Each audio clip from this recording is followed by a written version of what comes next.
আসসালামু আলাইকুম ভিউয়ার্স, চলে এলাম আবার ছোট্ট একটা ইস্যু নিয়ে কথা বলার জন্যে।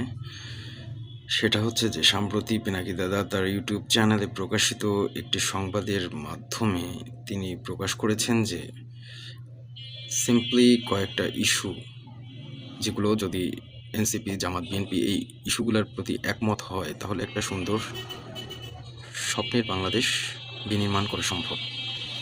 তো সেই ইস্যুগুলোর ভিতরে আমার একটা ইস্যু সবথেকে বেশি ভালো লাগছে, সেটা হচ্ছে ন্যায়ভিত্তিক রাষ্ট্র কাঠামো। তার মানে আপনি বাংলাদেশের গঠন কীরূপ হবে এটা 5 নম্বরে উল্লেখ করেছেন এবং 5-এর ক পয়েন্টে ন্যায়ভিত্তিক রাষ্ট্র কাঠামো। তো ন্যায়ভিত্তিক রাষ্ট্র কাঠামোর যে বিষয়টা সেটা হচ্ছে যে ন্যায় ভিত্তিক রাষ্ট্র কাঠামো গড়তে অঙ্গীকারবদ্ধ কারা যুগে যুগে, এটা ইতিহাস বিশ্লেষণ করলে পাওয়া যায় একমাত্র মুসলিমরা।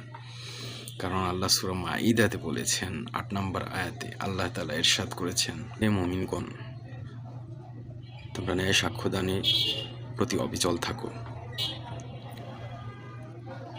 এবং কোনো সম্প্রদায়ের প্রতি বিদ্বেষ পোষণ করে ন্যায় বিচার বর্জনে প্ররোচিত হইও না, সুবিচার করো। এটা তাকওয়ার নিকটতর। তাকওয়াটা কি? তাকওয়াটা হচ্ছে আল্লাহ ভীতি। তো এটা তাকওয়া অতি নিকটতর। আর তোমরা যা অনুধাবন করো তা সম্পর্কে আল্লাহ সম্যক অবগত। তো কোরআন শিক্ষা এমন একটা জিনিস, কোরআন অধ্যয়ন করা, এর অর্থগুলো বোঝা, এটা তো মানব জাতির জন্য কল্যাণকর। তো আমরা কেন বুঝতে চাই না? আমার এই বিষয়টা মাথায় ঢোকে না। যাই হোক, এখানে তো কোনো ভেদাভেদ দেখেন আল্লাহ, সব মানব জাতির উদ্দেশ্য বলে। শুধু তো বলে নাই যে এই মুসলিমরা তোমরা শোনো, সব মানব জাতির উদ্দেশ্যে কথা বলে।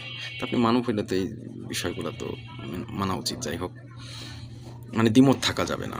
হতে পারে আপনি ধর্ম আলাদা, কিন্তু দ্বিমত পোষণ করা যাবে না, কারণ স্রষ্টার বাণী সবটাতেই সমান, সেটা বেদের ক্ষেত্রেও হোক। আর একটা কথা বলছে, সেটা হচ্ছে যে যারা করবে, আন্দোলন করবে, তো তাদের দমন পীড়ন করবেন না। হ্যাঁ, করতে হবে। সেটা যদি ন্যায়ভিত্তিক আন্দোলন না হয়, আপনার চাওয়া যদি বৈধ না হয়, তাহলে দমন পীড়ন করবেন না। এখন যদি দুষ্টের দমন ও সৃষ্টির পালন করতে হবে, হিন্দু গ্রন্থগুলাতে বলা আছে, হিন্দু ধর্মগ্রন্থে। তো এটা ভগবদ্গীতায় বলা আছে। তো আমরা যেটা কথায় ছিলাম, ন্যায়ভিত্তিক রাষ্ট্র কাঠামো, প্রত্যেকটা ধর্মই বলে ন্যায় এবং ইনসাফের কথা। সেখানে কোনো স্বার্থর কথা উল্লেখ থাকে না। চিন্তাটা আপনাদের উপর ছেড়ে দিলাম, দেখেন কি করবেন, কারা সব থেকে বেশি ভালো আসলে ন্যায়ভিত্তিক রাষ্ট্র কাঠামো গঠনে। ধন্যবাদ সবাইকে।